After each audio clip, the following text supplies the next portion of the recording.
পবিত্র ঈদ উল ফিতরকে সামনে রেখে ধীরে ধীরে জমে উঠতে শুরু করেছে চট্টগ্রাম নগরের ঈদ বাজার। নগরের ঐতিহ্যবাহী টেরি বাজার সহ বিভিন্ন শপিং মলে বাড়ছে ক্রেতাদের আনাগোনা।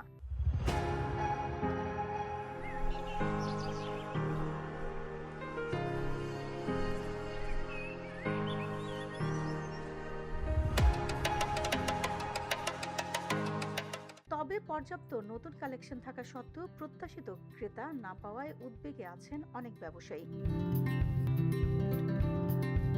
দিন গড়ানোর সঙ্গে সঙ্গে বাজারে ক্রেতাদের উপস্থিতি বাড়তে দেখা যায়। বিশেষ করে সন্ধ্যার পর বাজার জুড়ে তৈরি হয় উৎসবমুখর পরিবেশ। পরিবার পরিজন নিয়ে অনেকেই ঈদের পোশাক কিনতে ছুটে আসেন নগরের বিভিন্ন মার্কেটে। বাজার ঘুরে দেখা গেছে Pakistani loan, embroidery three piece, ভারতীয় শাড়ি, দেশীয় বুটিক পোশাক এবং পাঞ্জাবি ও শিশুদের পোশাকের চাহিদা বেশি। অনেকে গহনাও কিনছেন ঈদ উপলক্ষে। তবে নতুন নতুন কালেকশন নিয়ে প্রস্তুত থাকলেও কাঙ্ক্ষিত ক্রেতা পাচ্ছে না বলে জানান ব্যবসায়ীরা। তাদের অভিযোগ, নগরের অলিগলি ও পাড়া মহল্লার অসংখ্য ছোট দোকান এবং বিভিন্ন এলাকায় নতুন শপিং সেন্টার গড়ে ওঠায় বড় বাজারগুলোতে আগের মতো আর ভিড় নেই। বোয়ালখালী থেকে কেনাকাটা করতে আসা বাবর মুনাফ জানান, দ্রব্যমূল্য বৃদ্ধির কারণে অনেক পোশাকের দাম বেড়েছে। বিশেষ করে পাঞ্জাবি পায়জামার দাম কিছুটা বেশি মনে হচ্ছে।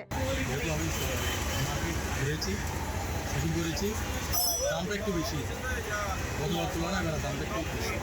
এই যে বৈশ্বিক পরিস্থিতি কি প্রভাব করেছে এই যে বস্ত্রশিল্পের উপরে অথবা এই বাজারের উপরে? মনে না, গতবার আমি যে জিনিসটা 1000 টাকা দিয়ে নিয়েছি, এখন সেটা নিতে হচ্ছে 2000 টাকা দিয়ে বা 1500 টাকা দিয়ে। এখানে 500 টাকা উঠেছে নিতে হচ্ছে, কিন্তু জিনিস একই।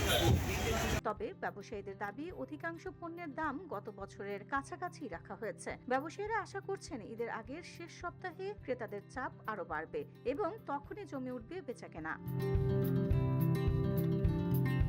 VOD Bangla news desk.